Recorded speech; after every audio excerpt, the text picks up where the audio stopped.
Bulgun safar etmeli boldum. Gitmeli boldum. Safar etmeli boldum. Gumbetten.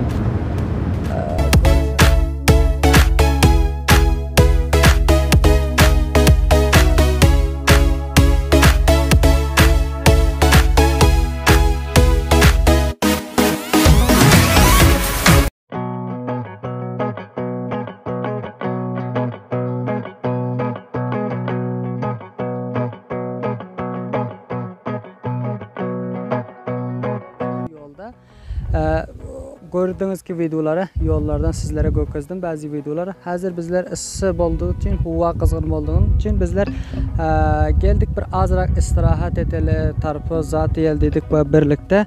Ondan sonra yine hem safarımız idaması var. Bizler nere varıyoruz, nere gidiyoruz onu dine bizleri izlerseniz bilirsinizler. Ama aytacaklar nere varacağımızı videoyu izleyenler ahirine görürsinizler. Bizler nere geliyorsunuz şurada. Yılgın zat var iken bir şu sayacak joyda gelip bir tarpuz mana tarpuzumuz bıçağımızım tayyor. Ondan sonra hem şetçiks dostlar sizler beni izleyenler.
Tekrardan salamlar olsun sevgili görücülerim. Her biriklerinize. Gördünüzler ki men bulgun safar etmeli boldum, gitmeli boldum başka bir joya. Sizler hem mening videomu izlep durursunlar ve görüp oturursunuzlar. Hazır bu berramamda dine özüm söhbet ederim ve bazı joylar gitip baryan yollarımı sizler bilen gökezeriz ve başka bir yerler bilen musahibe ya gepleşik etip soğrağlar zatlar soğramars. Näme diyende bulgun mening özüm başka bir joya qaytmalı boldum ve safar etmeli boldum Gumbetten. Ama safara nere edeceğimi dine mening videomu izlesanızlar nere bararımı ve sizlere näme zatlar gökezecek ve nahil videolar sizlere hüldürülecek. İnşallah görücü bol izlesanızlar bilirsinizler.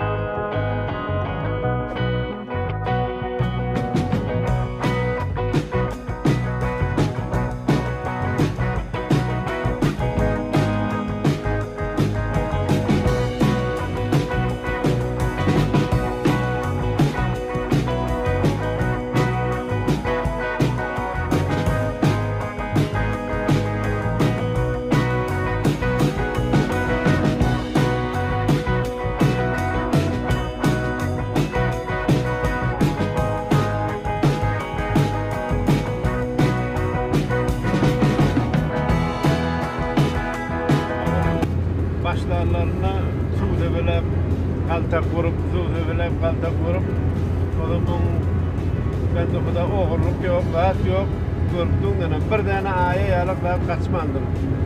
Kırını yerine uyuptur, meselelerini bir doğru yerde uyuptur. Bu normalde 30 yıl normal hava 30 yıldan da geçendir bunun çekilenler. Şunun qorşalanı mı? Hava Seri. 30 yıl borandır ama. Şundan beri termiyim zaten çekim oldu. Yo termim hiç de. Bir lağal şunun kenarından gelip bir şanı hakiri ya da kum düşürmeli 1 metre yala cadden kenar divulmer yala kum dökmeli ama. Şunu da nakla. Devlet burada Türkmen'e zaten hükümet saat veriyor mu? Yaxşı oynayan atlamıyor. Yok kavuki hem yer bir ki Türkmen vilayeti yok kömürtağda kavuki. Yani o derhal bir seri dağıtları yetişiliyor, bir seri dağıtları yetişilmiyor. Kıtayda avval kalmışı cadde-i merzi de avval. Şimdi cadde-i merzin beyde bir cadde vurup görle Nizami'de uçurayım cadde-i merzi. Onu diye mi? Tuğray. Tuvalet ya. Kıtayda tuvaleyi de atken mi?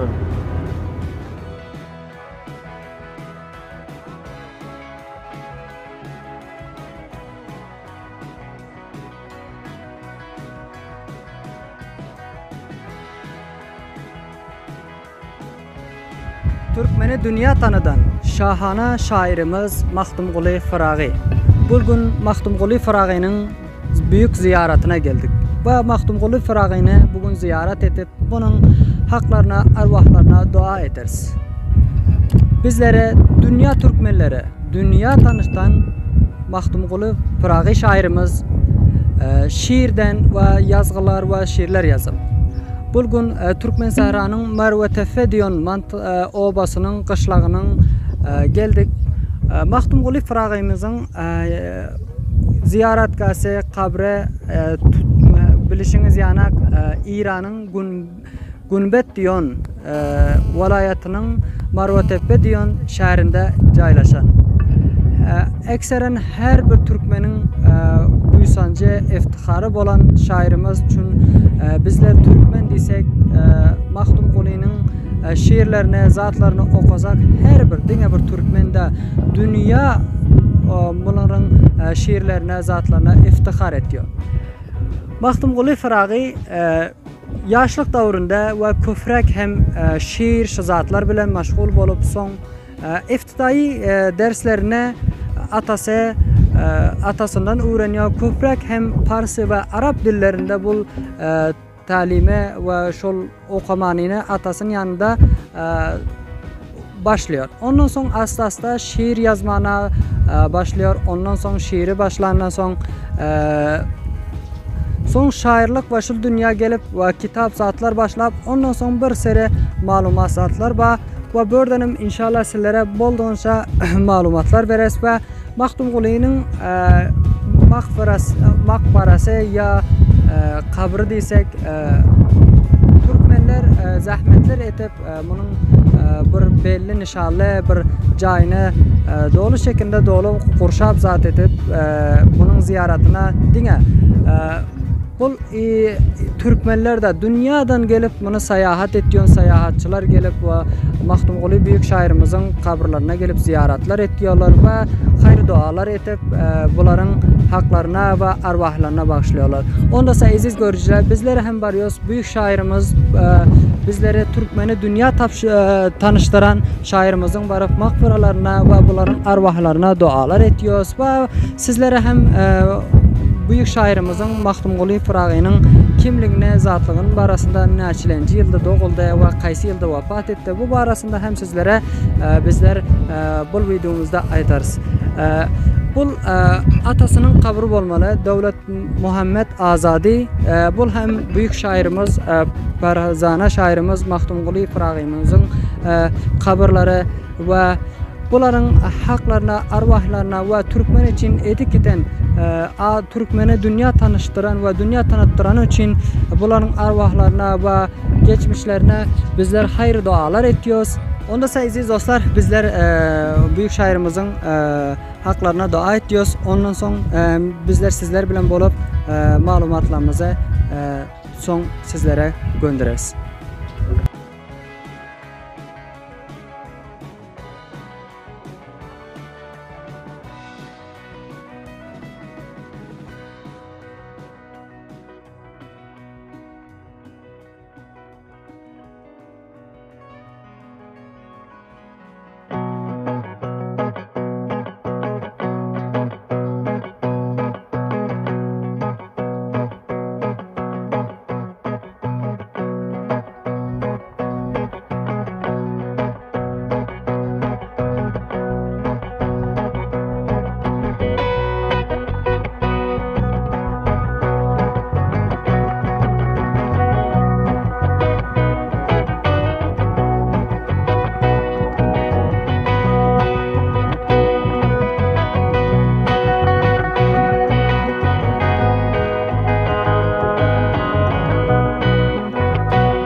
Hava aziz dostlar, bizler büyük şairimizin haklarına dua ettik ve bunların hem cayları cennet olsun ve ruhları şad olsun. Hava aziz görücüler, Maxtumquli Firaqi şairimiz bilişiniz yani Türkmen Sarayı'nın Gumbet vilayetinin Marvatepe diyen şehrinde mağfaraları ve şuların kabirleri şurada olmalı.